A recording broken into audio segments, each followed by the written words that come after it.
After arriving in Tucson, we decided to take a trip to the Pima Air and Space Museum, check out the nearest science center, dive into a world of miniatures, all while preparing for a major refit and boondocking the following week.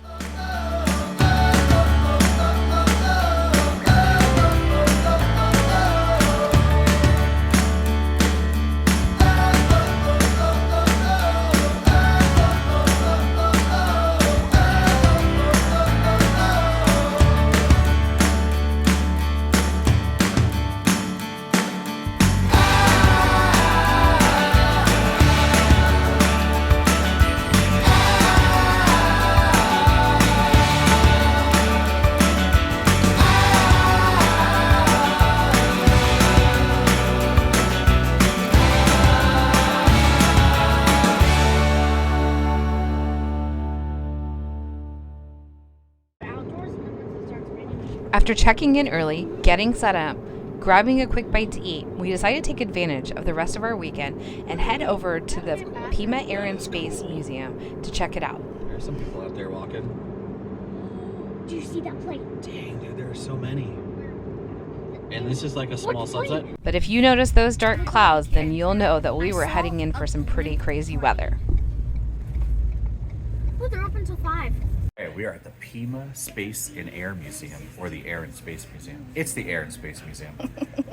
Yeah, so this is an awesome place with like hundreds of planes that we're gonna check out. And we're gonna take the tram tour because there's 45-mile-an-hour winds outside.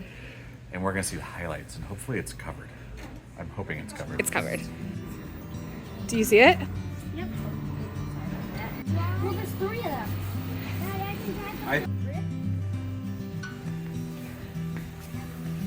Oh wow, so you can see the seat for the gunner up top. Yeah, I saw it. So he sits up above the guns.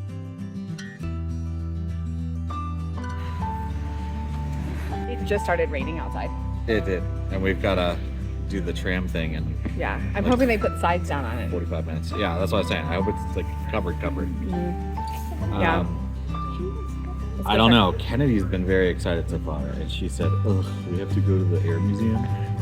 Daddy. She's enjoying it. Daddy, Aren't they have you? a military-grade helicopter. There's so many really cool planes.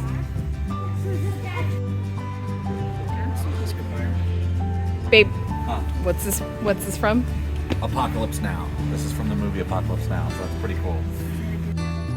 The museum sits on 80 acres and contains 6 different plane hangars, 3 of which are dedicated to World War II.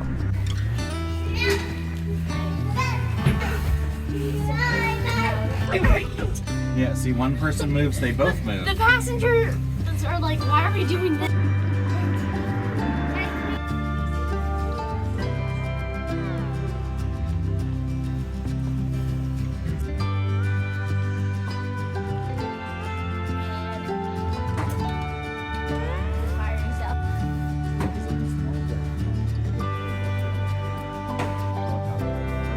That's cool. Beep, beep, beep, beep, beep, beep, beep. Really cool.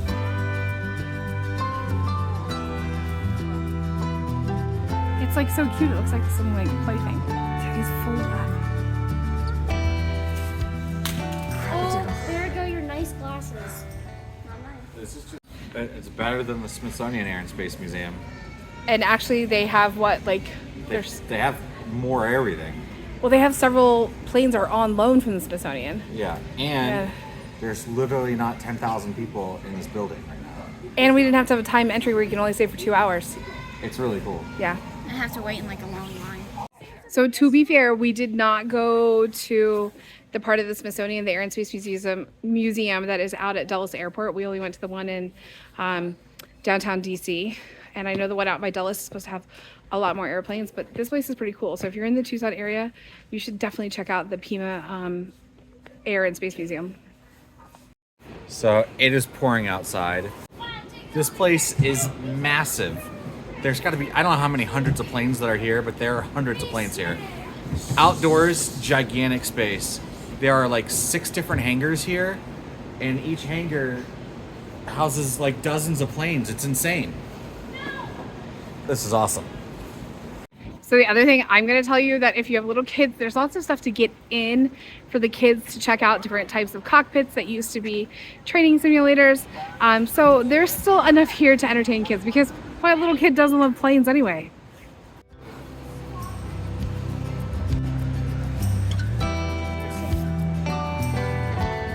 That's crazy. You're sitting there, and you have to put your feet up to the window? That's crazy.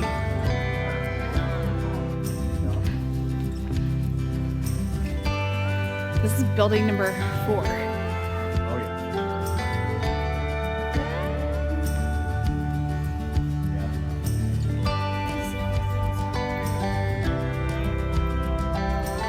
The rains finally stopped, and it was time to head outside to see some of the planes and the one that Mark had been waiting for, the Super Guppy.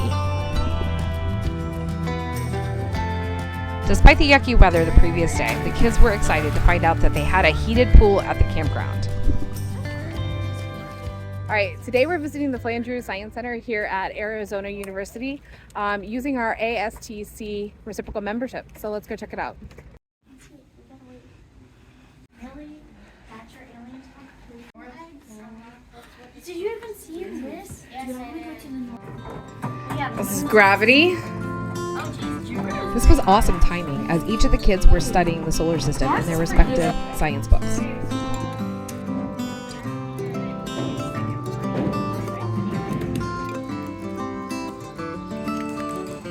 Ooh, mom won. That's insane. Look, this one's kind of pretty. This one's pretty too. That one's kind of.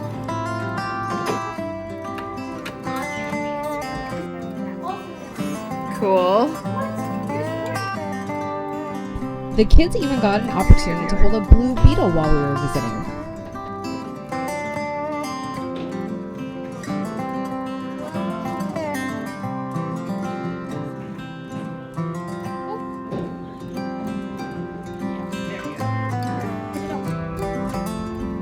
Go.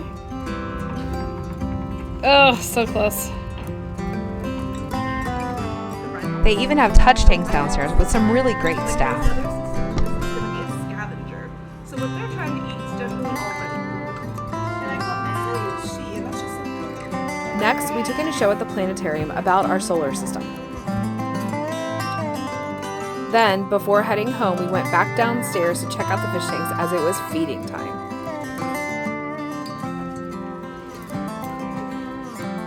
After fun at the Science Center, we decided to make the 1.5-hour trip to Oracle, Arizona to visit Casa Revere. How is it? Really, really good. Yeah. Yeah.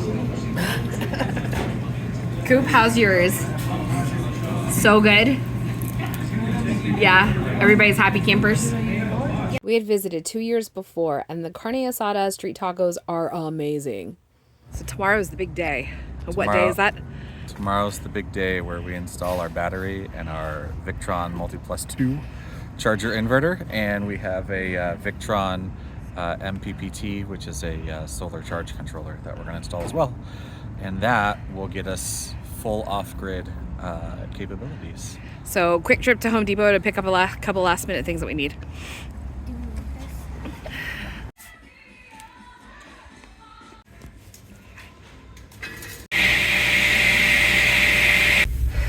It is late, and we did not get everything we needed. So we are heading across town to the next Home Depot, and I checked online this time, and this one says it has 2 rolls of the wire we need. So hopefully someone didn't buy 2 rolls of the wire we need, or we're gonna be really in trouble. You might be thinking, why did I attempt to do this on my own? Well, lots of people do it on their own. And I thought I had watched enough video and kind of learned enough to do what I needed to do. And I did recruit a mobile RV tech to help me out, but everything went pear-shaped.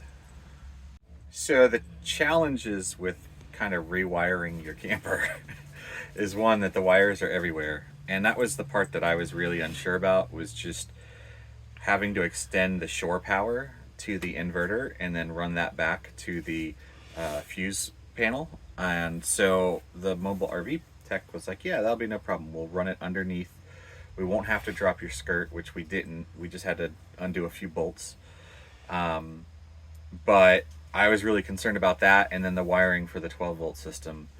And that stuff was all warranted, my worries, because it was a complete pain to take down the skirt just a little bit and run wires. And so that took like a couple hours just to run the wires back and forth, because everything was so tight and we had to go around like pipes and plumbing and stuff like that. So running the shore power wires back and forth was a challenge. And then the 12-volt system was a big deal too, because I wasn't familiar with what all the wires were doing and where they were going to all the different systems. And while Chris is working outside, I'm gonna disconnect these 2 extra wires. They went to the old charge controller, but we don't need them anymore. So this black line and this white line are coming out. All right, so while Mark is working on our new batteries and electrical stuff at home, he asked me to get the kids out of the house this morning because we don't have any electricity, we don't have any water going right now. So that's what I'm doing. And we are here at the Miniatures Museum in Tucson. So let's go check it out.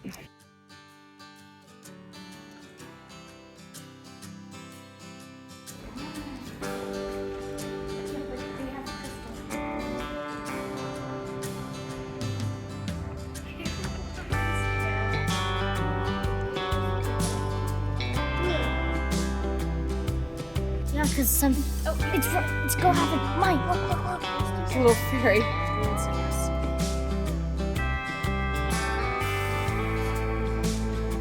Yeah.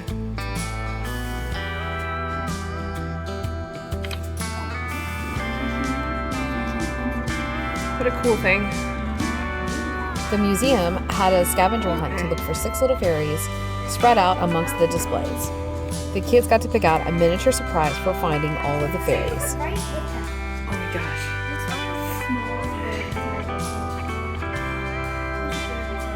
This one is a person. But then we got a call that Mark needed more wire, so we finished up, headed over to Home Depot to get some more. Yes. Meanwhile, back at the campsite, they were about to make an unpleasant discovery. So gigantic whoopsie, and of course, since we waited to the last day to do the install, the Victron Multiplus 2 I got was for 30 amp, not for 50 amp. I don't know how I didn't notice that, but we were literally just hooking the thing up and we're like, there's not enough wires here. So now I have to find a Victron Multiplus 2 somewhere in the Tucson area in the next couple hours, or we're not gonna have power tonight, and we're not gonna have power all week next week. When we arrived home, this guy was sitting in our campsite. Yell for Dad. Dad.